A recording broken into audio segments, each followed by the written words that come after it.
అలసిన వానికి ఊరడించు మాటలు. సహోదరుడు భక్తి సింగ్ గారి పరిచర్య నుండి సేకరించిన అనుదిన ధ్యానములు. ఏప్రిల్ 3.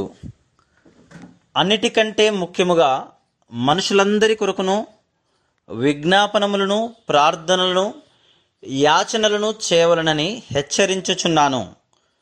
1 తిమోతి 2:1.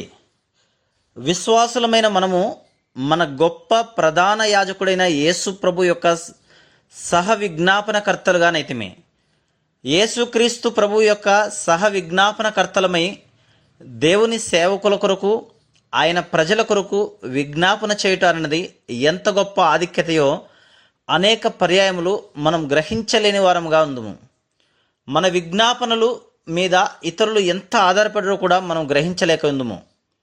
విశ్వాసులందరూ అధికమైన శ్రమ, హింస, కష్టములను ఎదుర్కొనబో సమయము రానయ్యున్నది. కొంతమంది విశ్వాసులు కళాశాలలో చేరుటకు, ఉద్యోగం సంపాదించుటకు, స్కాలర్షిప్ల కొరకు, హరిజన క్రైస్తవులుగా పిలువబట్టుకు శోధింపబడుచున్నారు. వారు యేసుక్రీస్తు ప్రభు నామమును ఒప్పుకొనుటకు సిగ్గుపడుచున్నారు.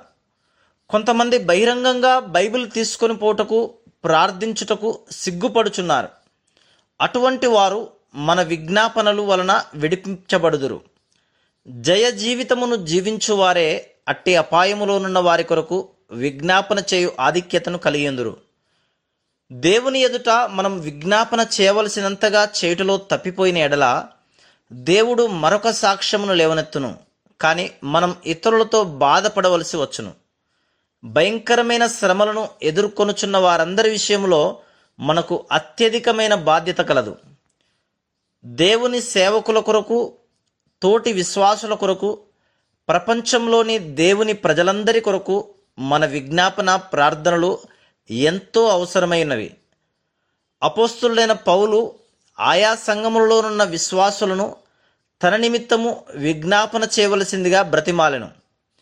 మీరు నా కొరకు దేవునికి చేయు ప్రార్థనలందు నాతో కలిసి పోరాడవలనని మన ప్రభు అయిన యేసుక్రీస్తును బట్టియు, ఆత్మ వలని ప్రేమను బట్టియు మిమ్మను బ్రతిమాలుకొనుచున్నాను. ఆత్మ వలన ప్రతి సమయమునందును ప్రతి విధమైన ప్రార్థనను, విజ్ఞాపనము చేయుచు ఆ విషయమై సమస్త పరిశుద్ధుల నిమిత్తము పూర్ణమైన పట్టుదలతో విజ్ఞాపన చేయుచు మెలకువగా ఉండుడి. మరియు నేను దేని నిమిత్తము రాయబారినై సంఖ్యలతో ఉన్నానో ఆ సువార్త మర్మమును ధైర్యముగా తెలియజేయుటకు నేను నోరు తెరిచినప్పుడు దానిని గూర్చి నేను మాట్లాడవలసినట్టుగా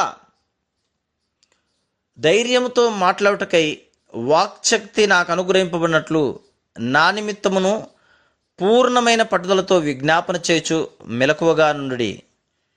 ఎఫెసీ 6:18-20 వచనములు. మనం వ్యక్తిగతంగా, కుటుంబముగా, సంఘముగా విజ్ఞాపన చేయవలెను. మన ప్రార్థన ద్వారా దేవుడు అనేకులను విడిపించి రాబోవు శ్రమలను ఎదుర్కొనుటకు వారిని సిద్ధపరచును. అదే సమయంలో మనం కూడా బలపరచబడదు. దేవుని సేవకుల కొరకు, సహ విశ్వాసుల కొరకు, అక్కడ ఇక్కడ మనం కలుసుకున్న విశ్వాసుల కొరకు ప్రసవ వేదనతో, దుఃఖముతో కూడిన ప్రార్థనా భారమును ప్రభు మనకు అనుగ్రహించునుగాక. Praise the lord.